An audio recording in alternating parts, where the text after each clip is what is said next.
Soy Fernando Díaz Villanueva, hoy es 30 de mayo de 2023 y esto es La Contracrónica.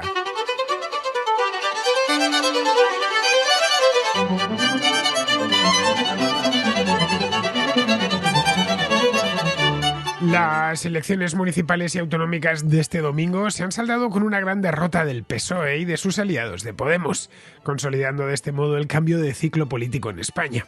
El Partido Popular no solo se ha hecho con la mayoría absoluta en Madrid, tanto en la comunidad como en la capital, sino que ha arrebatado al PSOE algunas comunidades autónomas que llevaban años convertidas en bastiones de la izquierda, como La Rioja, Aragón, Extremadura, las Islas Baleares y sobre todo la Comunidad Valenciana. En Cantabria estas elecciones han puesto fin a 2 décadas de gobierno de Miguel Ángel Revilla, un regionalista muy cercano al PSOE. El único varón socialista que ha conseguido resistir con una mayoría absoluta es Emiliano García Paje, que la ha mantenido por muy poco en Castilla-La Mancha. En las municipales el castigo no ha sido menor. El Partido Popular ha obtenido casi 1 millón de votos más que el PSOE a escala nacional, lo que se traduce en 3.000 concejales más. Los populares han ganado en las principales capitales de provincia y en todas las grandes ciudades, con excepción de Barcelona, donde Ada Colau ha perdido la alcaldía. La victoria del PP ha sido arrolladora en algunos lugares, pero no en otros, donde dependerá de acuerdos con Vox para gobernar. Ciudadanos, cuyos resultados han sido meramente testimoniales, ha sellado su sentencia de muerte. Ni siquiera en Madrid, donde tenía una candidata con cierto tirón, Begoña Villacís, han conseguido representación. Es muy posible que tras estas elecciones el partido desaparezca. En el otro extremo del espectro político, estas elecciones suponen un varapalo para Podemos, que ha registrado los peores resultados de su corta historia. Desaparece por completo de Madrid y de Valencia, y allá donde mantiene representantes son estos tan escasos que no podrán volver al gobierno en regiones como Aragón y Baleares. En Navarra, Murcia y La Rioja han conseguido mantenerse por los pelos, pero se han quedado tan debilitados que carecen por completo de margen de negociación con Sumar, la candidatura alternativa de extrema izquierda que hace 2 meses lanzó Yolanda Díaz. La noche electoral fue una fiesta en las sedes del PP y de Vox y, como era previsible, un funeral en las del PSOE y Podemos. Pedro Sánchez, que había enfocado estas elecciones como un plebiscito personal, evitó pronunciarse hasta el lunes por la mañana, cuando compareció desde el Palacio de la Moncloa para anunciar la disolución inmediata de las cámaras y la convocatoria de elecciones para el próximo 23 de julio. La fecha, un tanto precipitada, ya que está a menos de 2 meses vista, es un golpe de efecto inesperado. Las elecciones generales se esperaban para finales de año y el propio Sánchez así lo había hecho ver en varias ocasiones. El 1 de julio en España el gobierno español asumirá la presidencia rotatoria de la Unión Europea. Y en verano no suelen convocarse elecciones, ya que hace mucho calor en buena parte del país y coincide además con las vacaciones estivales. Este cambio de opinión responde a la debacle socialista y está abierto a varias interpretaciones.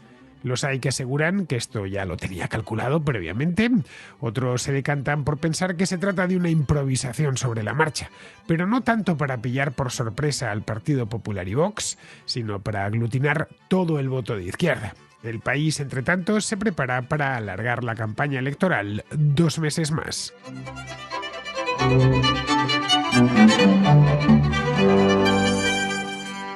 Cualquiera que viva en España y tenga amigos, familiares, colegas de trabajo, vecinos, qué sé yo, que esté en el país, en una palabra, y no viva recluido en su casa como una anacoreta, pues cualquiera, incluso los que están fuera pero tienen contacto con España, sabe que Pedro Sánchez no es precisamente popular. Las encuestas así lo atestiguan, pero solo muestran una parte del descontento basal de la sociedad española, con Sánchez y también con sus socios de gobierno, tanto los de Podemos, que los tiene a quienes tienen metidos en el propio gobierno, como sus socios de ocasión dentro de los partidos nacionalistas o independentistas del País Vasco y de Cataluña.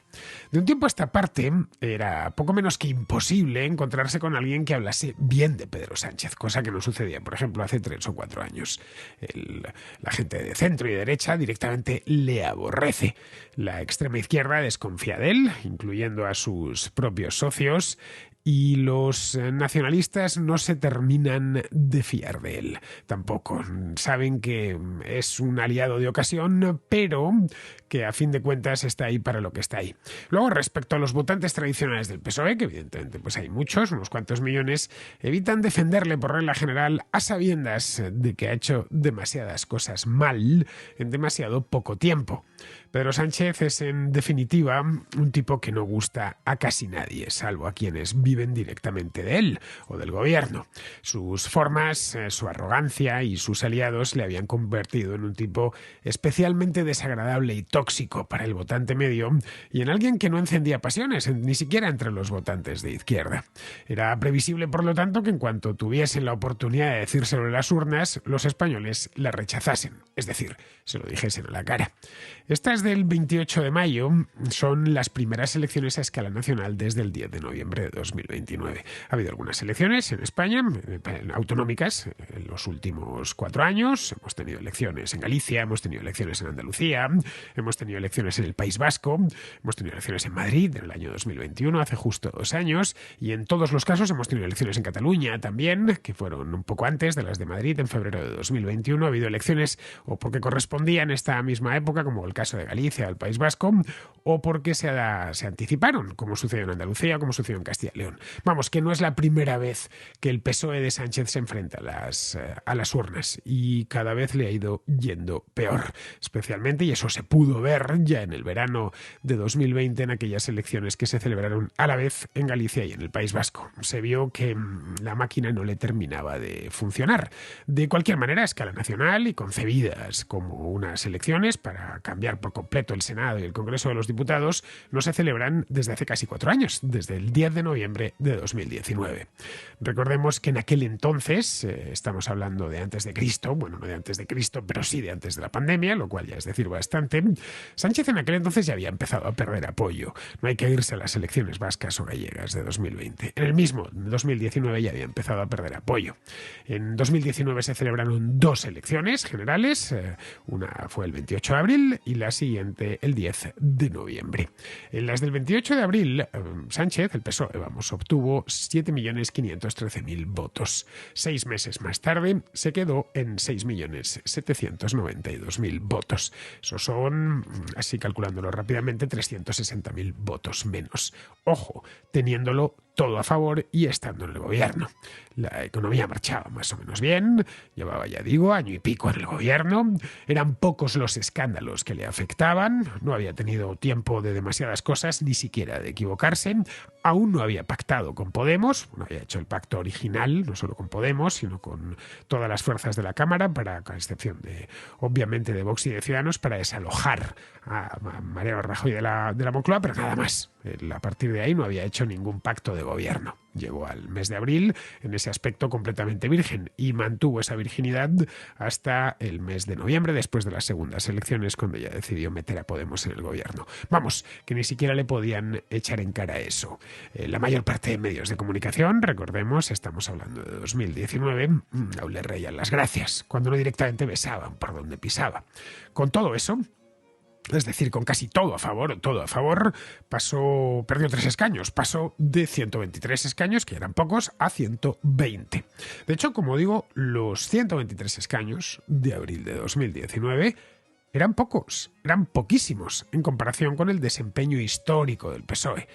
Felipe González tuvo 3 mayorías absolutas, el 82, el 86 y el 89. En el 93 ya la perdió y en el 96 perdió el poder, ¿no? Pero vamos, los años 80 fueron suyos. Y Zapatero nunca tuvo mayorías absolutas, ganó 2 veces, eso sí, sin mayoría absoluta, pero con autoridad en ambas ocasiones. 164 escaños en 2004 y 169 escaños en 2008.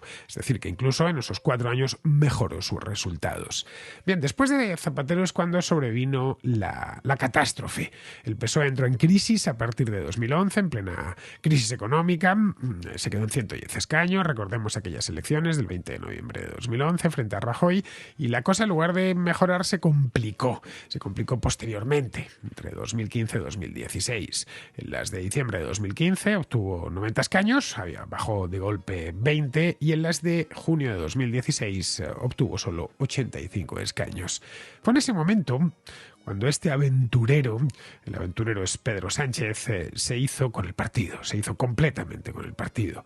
Selló el peor resultado de la historia electoral del PSOE en junio de 2016, con esos 85 escaños, y su propio partido, harto ya de experimentos, en aquel entonces Podemos estaba en sus mejores momentos, recordémoslo, 2015, 2016, sobre todo 2015, pero es que incluso cuando Podemos ya apuntaba que había llegado al tope y empezaba a descender, no fue capaz de capitalizar lo que Podemos perdía. Podemos también perdió, Unidas Podemos perdió votos de 2015 a 2016. Si sumamos los votos que obtuvo Izquierda Unida más Podemos en diciembre de 2015, más los que obtuvieron juntos en junio de 2016, lo que observamos es que se dejaron algo así como 1 millón de votos en la gatera, vamos, que los habían perdido. Pero ese 1 millón de votos no se fue al PSOE porque había perdido, entre medias, como os he dicho antes, 360.000 votos. Vamos, que era un resultado realmente malo.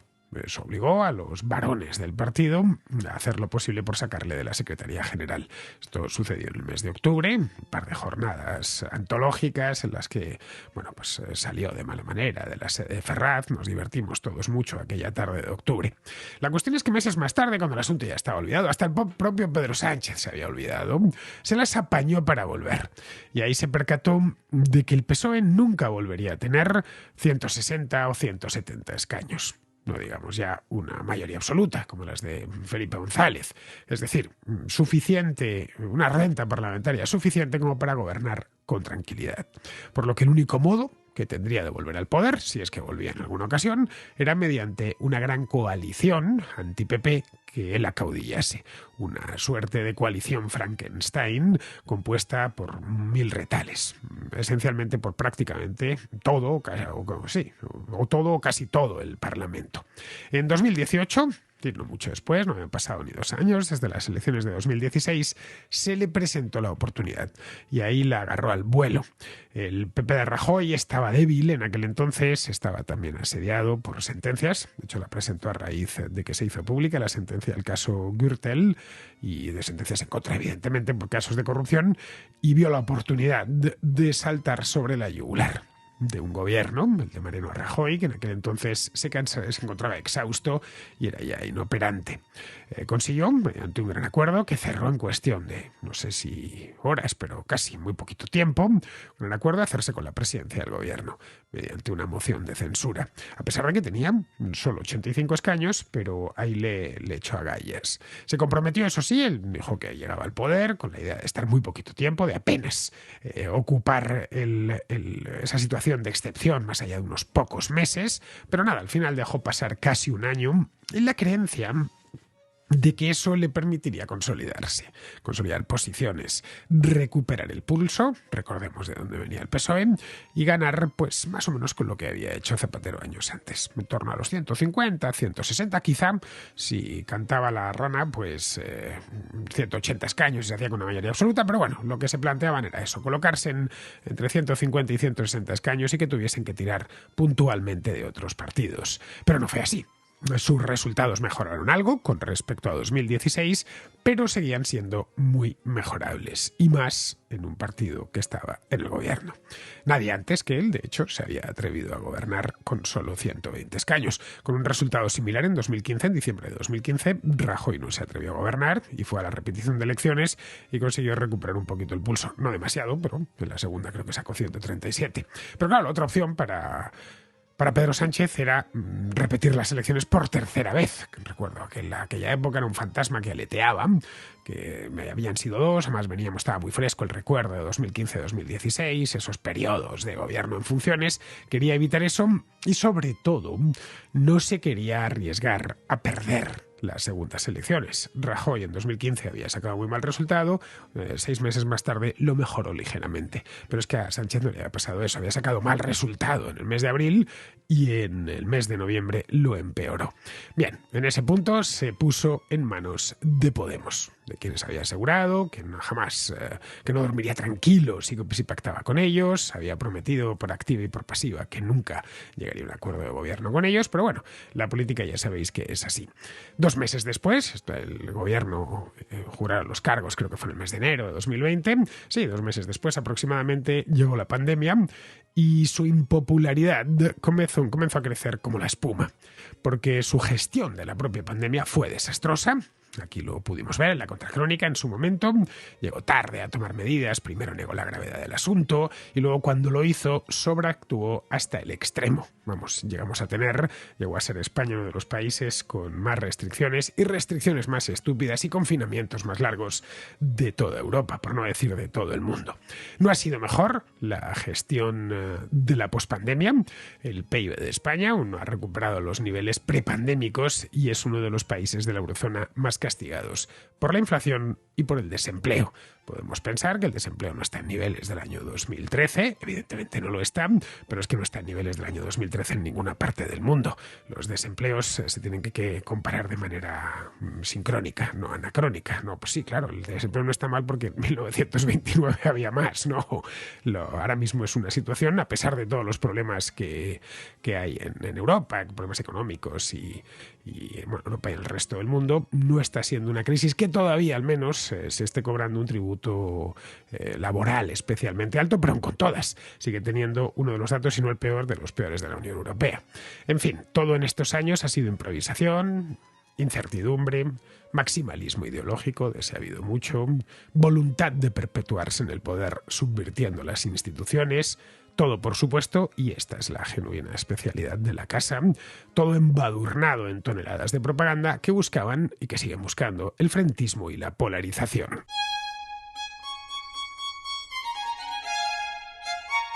Que la oposición busque antagonizar es algo que puede entenderse, pero es su obligación en cierta medida, tratar de que haya cierta agitación para que la gente, al menos sus votantes y su base social, esté movilizada y llegado el momento acudan todos a votar a golpe de silbato, ¿no? Pero cuando ese antagonismo, ese enfrentamiento, esa polarización la busca el gobierno, cuando el gobierno gobierna contra la oposición y contra todos aquellos que no le bailan el agua, lo que estamos es ante un gobierno populista, esa es la realidad, y con ínfulas autoritarias. Sumémosle a eso los pactos con Bildu, los pactos con los independentistas catalanes, que, bueno, estos últimos se sustanciaron en la supresión del delito de sedición.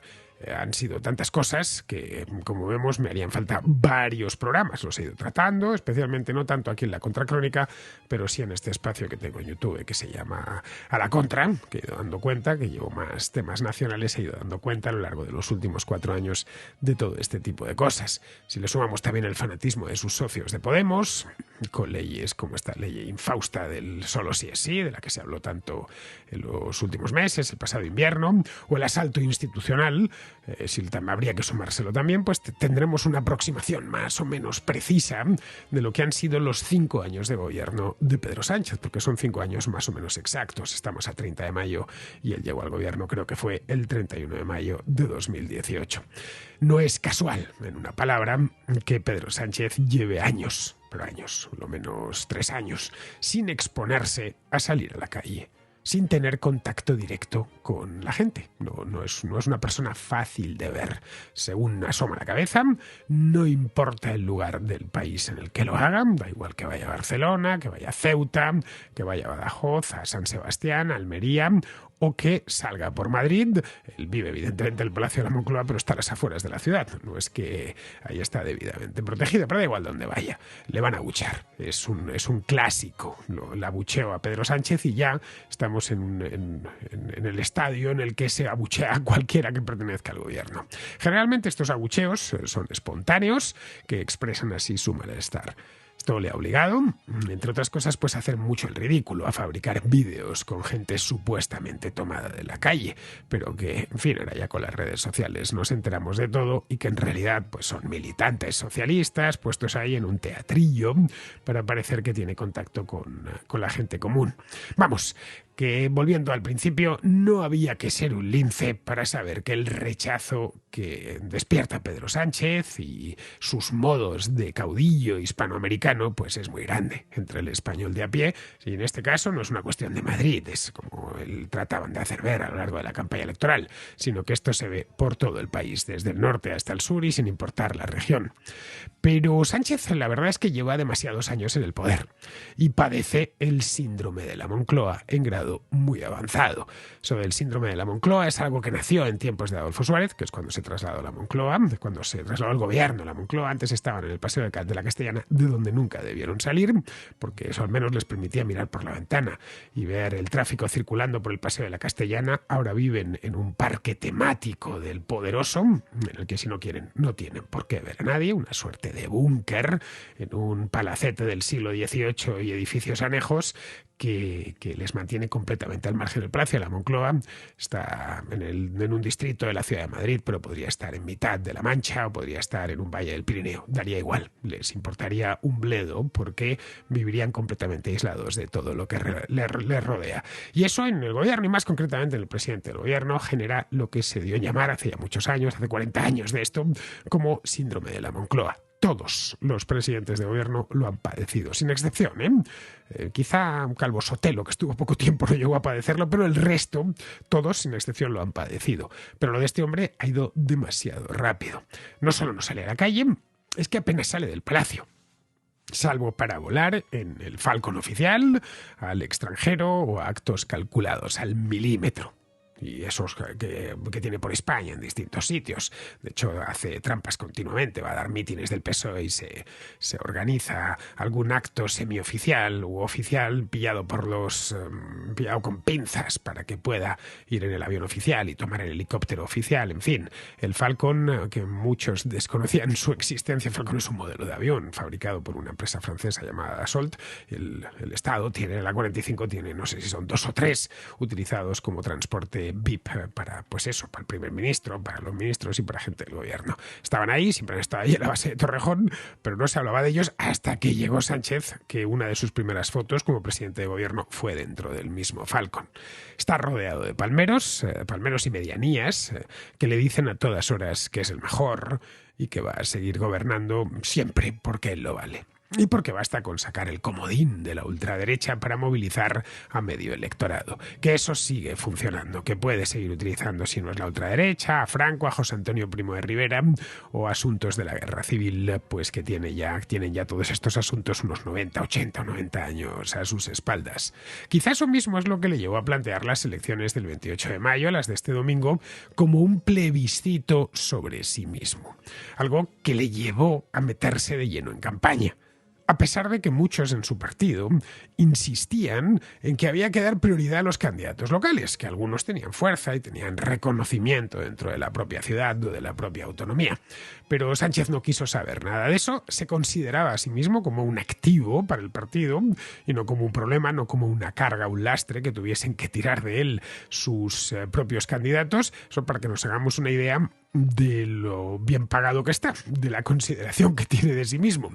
Así que decidió que iba a estar volando de aquí para allá muchas veces, naturalmente, en el Falcon, buscando estos actos de coartada, actos gubernamentales u oficiales de coartada, para poderse desplazar por distintas partes de España, a pesar de que muchos no querían ni siquiera que fuese, porque sabían que eso les costaba votos y que mucha gente no que podía estar con el candidato a alcalde de tal o cual ciudad o al presidente de la comunidad autónoma, pero no querían ver a Pedro Sánchez. Pero nada, en fin, Sánchez se ha mimetizado con el PSOE. El partido es él y él es el partido. Nadie se atreve a toserle ni a llevarle la contraria, porque si algo caracteriza de puertas adentro a este hombre es ser un killer implacable. Desde que llegó al poder, el que se ha movido un centímetro ha sido sacrificado sin miramientos. Que la campaña del PSOE la capitalizase él le obligaba a corresponsabilizarse de sus resultados. Durante la noche electoral, de hecho, se mantuvo callado, dejando que fuesen los candidatos quienes se tragasen el sapo. Algunos se lo tuvieron que tragar enterito y crudo, y aún viviendo. Pero unas horas más tarde, como le quedaba más remedio ya, compareció, esto fue este lunes, ayer, compareció en el Palacio de la Moncloa con su enésimo golpe de efecto, en esto es un especialista, anunciando elecciones generales para el próximo 23 de julio. Se trata, obviamente, de una convocatoria anticipada, pero anticipada por poco, apenas 4 meses. Las elecciones deberían tener lugar entre noviembre y diciembre. Las últimas fueron el 10 de noviembre, pues sí que si fuesen 4 años exactos, el 10 de noviembre de este año. Si quería alargarlo un poco más, creo que podía legalmente hacerlo hasta el 10 de diciembre. Pero vamos, todos las esperábamos ya para cuando las noches sean largas y los días cortos y haga frío, a finales de año aproximadamente. Algo que, por cierto, tampoco era caprichoso. Sánchez y el entorno de Sánchez habían sugerido en varias ocasiones. Quería, en suma, consumir la legislatura entera, entre otras cosas porque el 1 de julio España asume la presidencia de la Unión Europea y así podría utilizarla como reclamo electoral. Caray, rodearse de líderes europeos todas las semanas durante 6 meses es una campaña de imagen en sí misma y no iba a perder esa ocasión.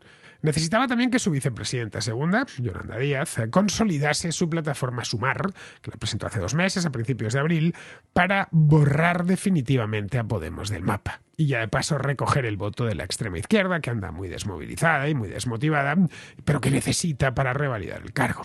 Ese, digamos, era algo así como el plan. Pero, como decía von Moltke, ningún plan de batalla resiste al primer contacto con el enemigo. El primer contacto eran estas municipales. Y ahí se ha visto que el humo que vendía el CIS, los medios afines a Moncloa y la propia Yolanda Díaz era eso mismo, era humo sin más. No hay proyecto de país alguno, no hay manera de defender lo indefendible, como los acuerdos con Bildu o las leyes como la del sí es sí, o el recurso a Franco, tampoco tiene ya mucho más recorrido. Esto no les funciona, como lo de la extrema derecha, y lo acabamos de ver este mismo domingo. Podría suceder que esto ya lo tuviesen pensado los estrategas de la Moncloa. Es una posibilidad. Al margen de la mercancía adulterada que servía a José Félix Tezanos con los barómetros del CIS, en presidencia contaban, digo yo, con encuestas fiables y sabían del batacazo. No puede ser que las tuviesen los partidos de la oposición y que no la tuviese el Moncloa, es imposible. Tan solo tenían que esperar a que se produjese para luego sacar el penúltimo conejo de la chistera. Con Pedro Sánchez siempre hay que decir el penúltimo porque tiene otro ya preparado. Es decir, unas elecciones en plena canícula, una canícula veraniega, que pillasen con el pie cambiado a la oposición. Pero la oposición está más fuerte que nunca. El PP ha vuelto por sus fueros, recuperando algunas capitales importantes, como Valencia, como Sevilla o como Zaragoza. Y Vox, aunque ha pinchado en Madrid, donde tenía enfrente a su némesis, a Isabel Díaz Ayuso, en el resto del país ha fortalecido. Así que a quienes pilla con el pie cambiado estas elecciones es a sus socios de Podemos y a la plataforma Yolanda Díaz, que está muy verde y que necesita unos meses para consolidarse y ganar algo de implantación territorial. Esto fuerza lo que queda de Podemos y Sumar a cerrar un acuerdo cuanto antes para salvar los muebles, si es que quedan muebles. Ambos están obligados a ceder, porque de lo contrario desaparecerán y ya lo perderán todo. El primer interesado en que desaparezca es el propio Pedro Sánchez, que se convertiría en el dueño de toda la izquierda y la extrema izquierda. Un espacio político muy grande que, junto a los nacionalistas, podría permitirle, no sé si ganar, pero sí al menos gobernar otra legislatura. Quizá es una de las hojas de ruta que han dibujado en Moncloa. La conversión del PSOE en algo parecido a un frente popular de un solo partido que aglutine a todos los votantes de izquierda bajo la batuta de Pedro Sánchez. Ayer lo comentaba en el grupo de WhatsApp de los contraescuchas que nos acompañaron Alberto Garín y a mí a Jerusalén estos últimos días. Estaría diciendo a la izquierda algo así como: no es que tengamos a Aníbal a las puertas de la ciudad, es que ya ha penetrado en ella y necesitamos organizarnos para resistir y expulsarles. Parece atractivo y seguramente muchos en la izquierda, que está desolada en estos momentos, se lo compren. Pero en política los vuelcos electorales se maduran con gran lentitud. Una vez consumados se consolidan y van desinflándose poco a poco. Ahí tenemos al propio Sánchez, que se benefició del corrimiento del debate hacia la izquierda que tuvo lugar mediada la década pasada en España. Eso dio lugar al surgimiento de Podemos y al triunfo electoral de la izquierda en las elecciones municipales y regionales de 2015. Cuando 3 años más tarde llegó Sánchez al poder, esa ola estaba en su apogeo y empezó a desinflarse año y medio más tarde, coincidiendo precisamente con esas elecciones de 2019. Pero han hecho falta 5 años para que la derecha vuelva a tener opciones, ya completamente renovada, con nuevos rostros y un partido muy activo, como Vox, capitalizando un espacio político que hasta ahora había estado desatendido.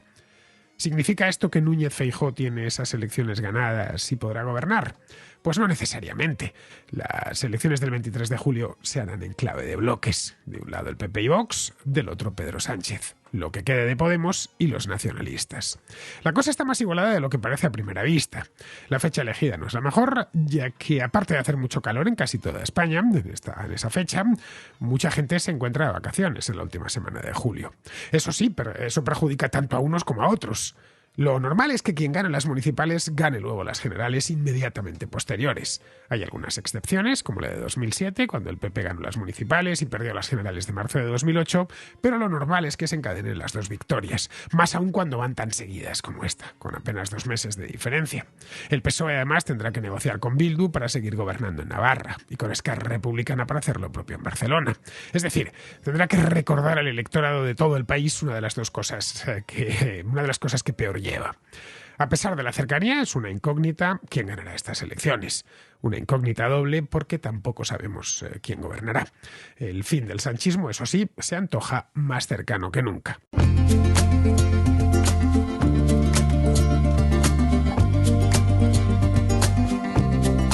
La normativa en materia de sostenibilidad es cada vez mayor y tu empresa debe adaptarse a ella. Son muchos los beneficios que las empresas consiguen incorporando procesos de control que garanticen el cumplimiento de los criterios ESG, es decir, todos los relacionados con la gobernanza social y medioambiental. Pero no es fácil medir los múltiples factores que impactan en la actividad de una empresa. Es fundamental disponer de información relevante y fiable de las empresas con las que tu empresa trabaja para alcanzar esos objetivos ESG de sostenibilidad y no quedarse en un simple greenwashing. Por suerte tenemos expertos en la materia como informa D&B, una empresa líder en información empresarial que ha creado una línea completamente nueva de soluciones globales en el ámbito ESG que te ayudarán a evaluar a tu cadena de proveedores para que tu empresa mejore sustancialmente en este aspecto. Junto a eso, Informa ESG Intelligence te ofrece un servicio de consultoría especializada que puede orientarte para conseguir los objetivos de sostenibilidad a medio y largo plazo, con modelos de control hechos a medida. Si quieres más información, accede a informa.es/ESG Intelligence y descubre sus soluciones.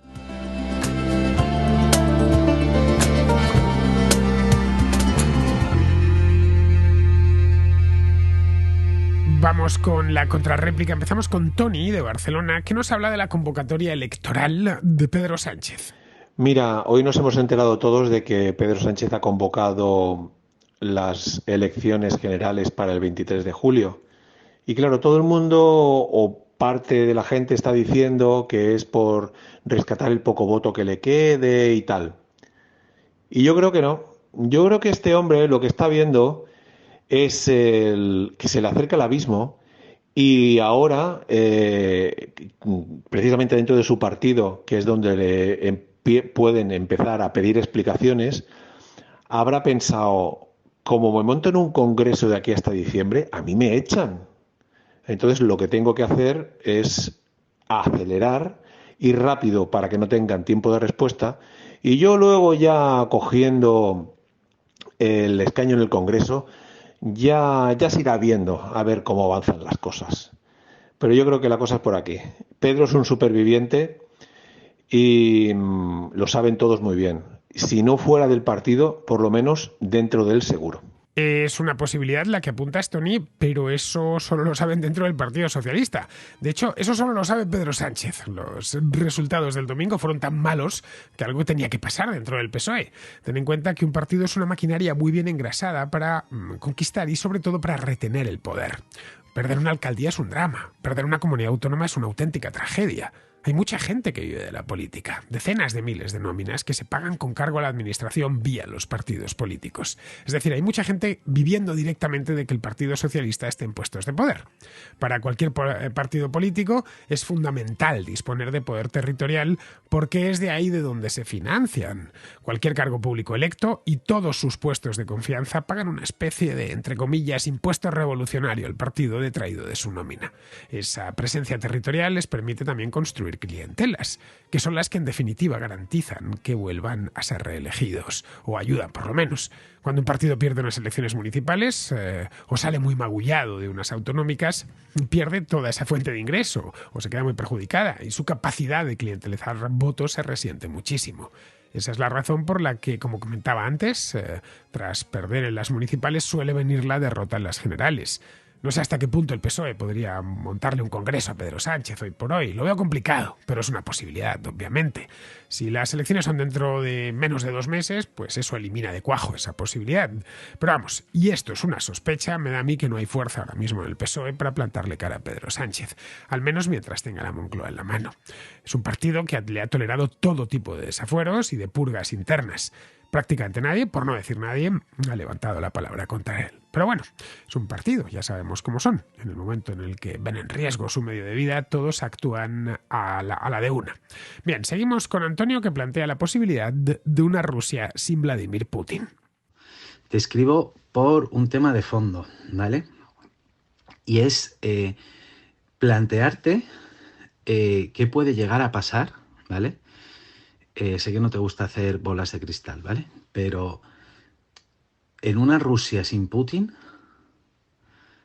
¿qué puede pasar? Quiero decir, un tirano que no tiene más legitimidad que el poder que se autojustifica, o sea, como tiene poder, pues se mantiene en el poder, y se va, sea porque muera o porque él decida irse. No tiene un sucesor claro.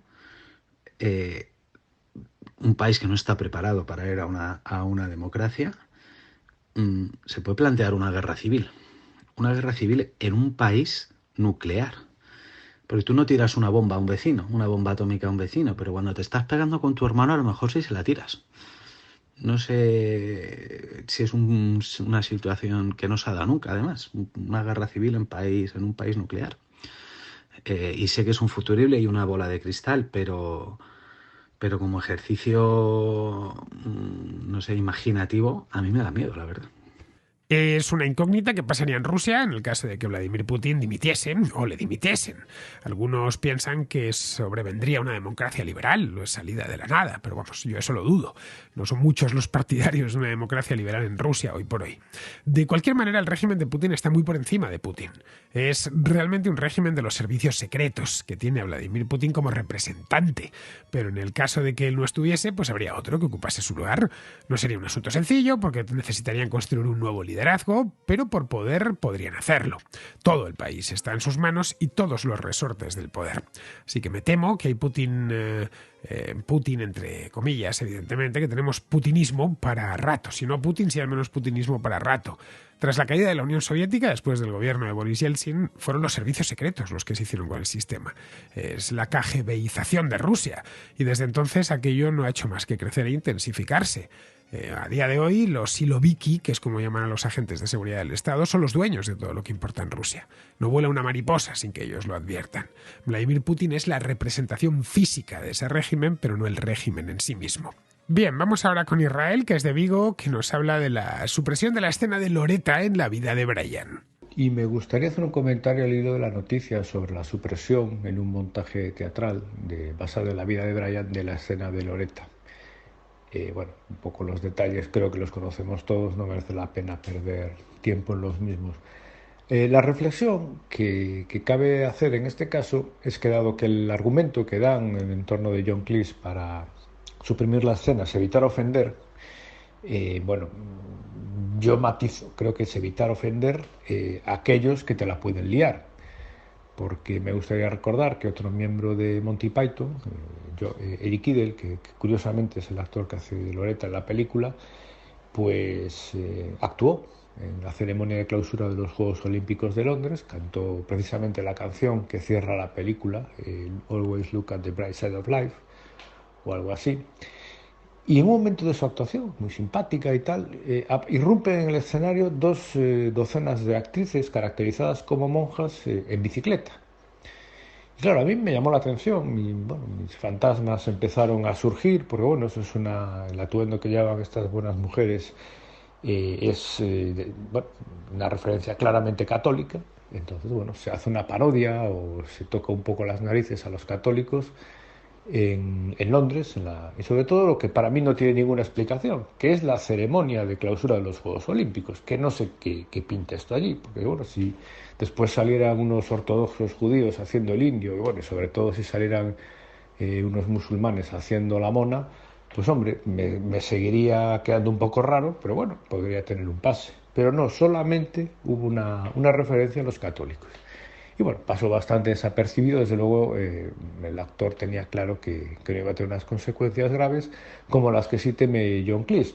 Con lo cual esto no va de ofender o dejar de ofender, va de ofender o dejar de ofender al que le tienes miedo porque te la puede liar. Todos conocemos la escena de Loretta, es una de las mejores de la historia del cine. No sé si la recordáis, están los rebeldes del Frente Popular de Judea en el teatro elaborando su programa político y uno de ellos, que se llama Stan, les dice a los otros, les dice algo así como: quiero parir, es el derecho de un hombre tener bebés si los quiere. Y le dice el otro: pero no puedes parir, Stan, no, porque no puedes parir porque no tienes útero. ¿Dónde vas a gestar el feto? ¿En una caja o algo así? Bueno, y el otro le dice: no me oprimas. Bueno, la discusión continúa hasta que un miembro del Frente Popular de Judea, pues uno de los que están allí, concluye que sí, que vale, que es cierto que no puede, pero que hay que defender sus derechos. Entonces le dicen que sí, que vale, que defienden su derecho a tener bebés aunque no pueda tenerlos, como símbolo de su lucha contra los romanos. Y le dice el otro: bueno, más bien como símbolo de su lucha contra la realidad. Es una escena tronchante que yo la primera vez que la vi, pues claro, me reía de lo absurda que era. Ahora veo, años más tarde me he dado cuenta que se puede tener perfectamente esta conversación y que no necesariamente busque hacer reír a los demás, sino que lo digan incluso ministros, ¿no? Y ministras. Bueno, pues esta película, que es del año 79, tiene una versión teatral, están haciendo una versión teatral. Y la semana pasada se difundió en varios medios que John Cleese, uno de los integrantes de Monty Python, había decidido eliminar esa escena para no ofender. Bien, no era cierto. Cleese informó por Twitter que no iba a eliminarla, que le habían pedido a algunos actores que la eliminase, pero que él no había aceptado. Así que en la versión teatral la escena seguirá. Pero vamos, lo que dice Israel es cierto. Al final, en la cuestión de las ofensas, no es el qué, sino el quién. A los católicos y a los cristianos en general se les puede ofender, a los musulmanes no, eso ya lo sabemos. La razón es fácil de entender, unos te la lían gordísima y otros suelen envainársela. Bien, pues vamos a terminar ya, vamos con Pizarro, que nos habla del programa con el que nos quedamos la semana pasada, de la muerte cruzada en Ecuador. La ineptitud del actual presidente ecuatoriano para gobernar el país hacia cierta prosperidad y la oposición, organizando un sistemático desorden y crispación, han lanzado al Congreso contra el presidente y a este hacia unas elecciones anticipadas. Guillermo huye de la oposición con una artimaña legal, pero difícilmente encontrará asilo entre sus hastiados antiguos votantes. En todo caso, él o el siguiente podrá desplegar su incompetencia gubernamental entre los sufridos ecuatorianos, en esta interminable crisis político-económica que les ahoga desde hace tanto. Un cordial saludo de Pizarro. Y con esto, queridos amigos, terminamos la contracrónica de hoy, 30 de mayo, que por cierto es mi santo, San Fernando III, una contra de vuelta porque he pasado los últimos 4 días en Jerusalén con 50 contraescuchas, lo hemos pasado maravillosamente bien, no os lo podéis imaginar, algunos estaréis al otro lado, así que os envío un afectuoso saludo desde aquí. Ha sido de los 3 viajes que hemos hecho el más largo y también el mejor de todos, pero vendrá un cuarto, lo que no tenemos todavía decidido ni Alberto ni yo, es cuál será el destino, pero nos va a costar mucho superar el de Jerusalén porque, como os decía, en el autobús de vuelta a Tel Aviv habíamos dejado ya el listón muy alto.